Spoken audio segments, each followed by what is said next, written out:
Son of God, say my mind, and you don't die. Give as you receive, and your release is Satan. This is the part 229 in the series Christ's Forgiveness, How to Manifest Immortality Season 2. And today's teaching, the name of today's teaching is The Substitute Reality. To substitute is to accept instead. If you would but consider exactly what this entails, you would perceive at once how much at variance this is with the goal the Holy Spirit has given you and would accomplish for you. To substitute is to choose between renouncing one aspect of the sonship in favor of the other. For this special purpose, one is judged more valuable and the other is replaced by him. The relationship in which the substitution occurred is thus fragmented, and its purpose split accordingly. To fragment is to exclude, and substitution is the strongest defense the ego has for separation.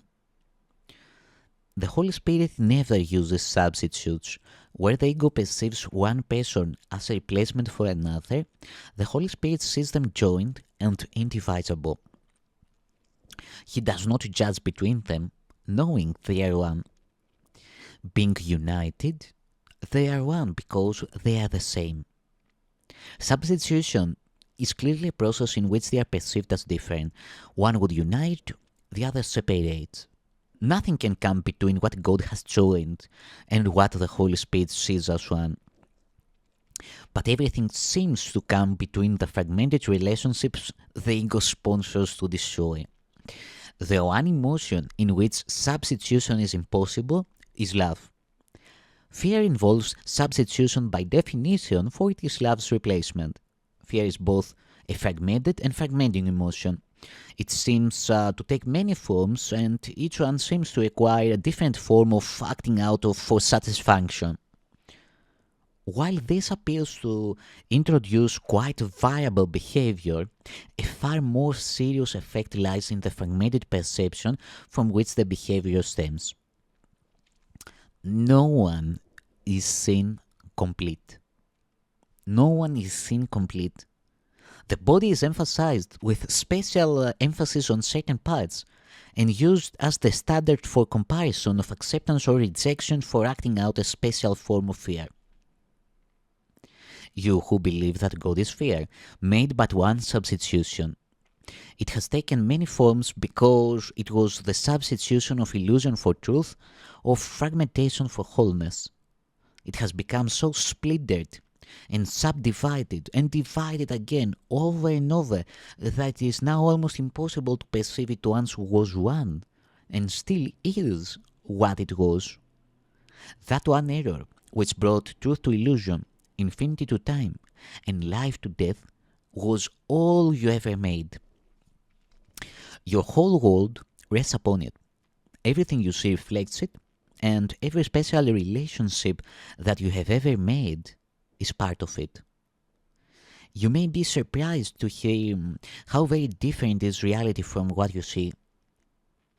You do not realize the magnitude of that one error. It was so vast and so completely incredible that from it a world of total unreality had to emerge. What else could come of it?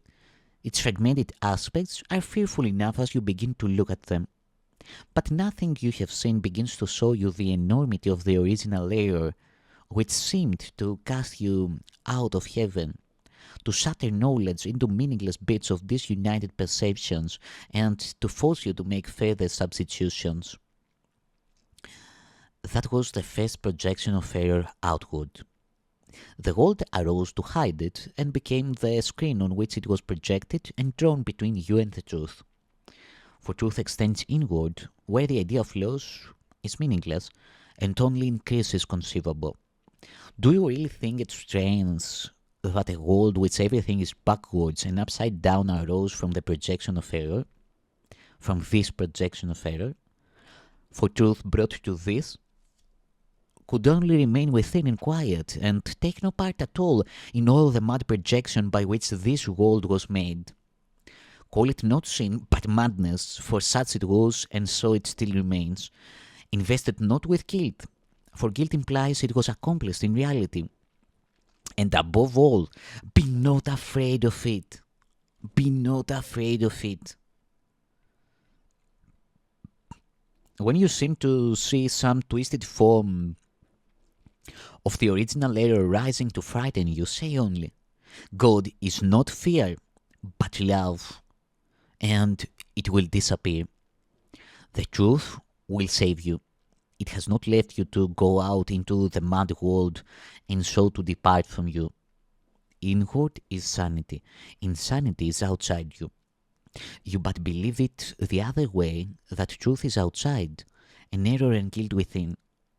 Your little senseless substitutions, touched with insanity and swirling lightly off on a mad course like feathers dancing insanely in the wind, have no substance. They fuse and merge and separate in shifting and totally meaningless patterns that need not be judged at all. To judge them individually is pointless. Their tiny differences in form are no real differences at all. None of them matters. That they have in common, and nothing else. Yet, what else is necessary to make them all the same?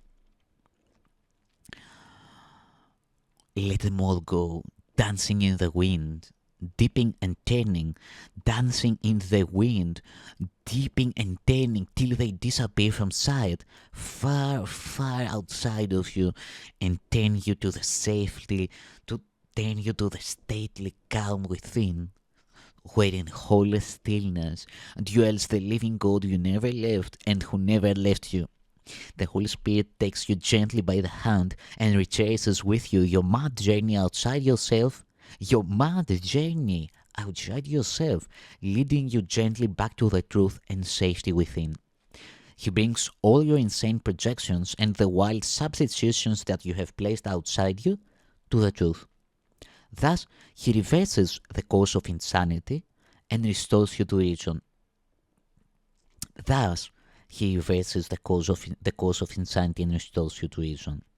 In your relationship with your brother, where he has taken charge of everything at your request, he has set the course inward to the truth you share. In the mad world outside you, nothing can be said but only substituted, and saying and substituting have nothing in common in reality. Within yourself, you love your brother with a perfect love. Here is holy ground in which no substitution can enter, and where only the truth in one another can abide. Here you are joined in God as much together as you are with Him. The original error has not entered here, nor ever will. Here is a radiant truth to which the Holy Spirit has committed your relationship. Let Him bring it here, where you would have it be. Give him but a little faith in your brother to help him show you that no substitute you made for heaven can keep you from it. In you there is no separation, and no substitute can keep you from your brother. Your reality was God's creation and has no substitute. You are so firmly joined in truth that only God is there, and He would never accept something else instead of you. He loves you both equally and as one, and as He loves you, so you are.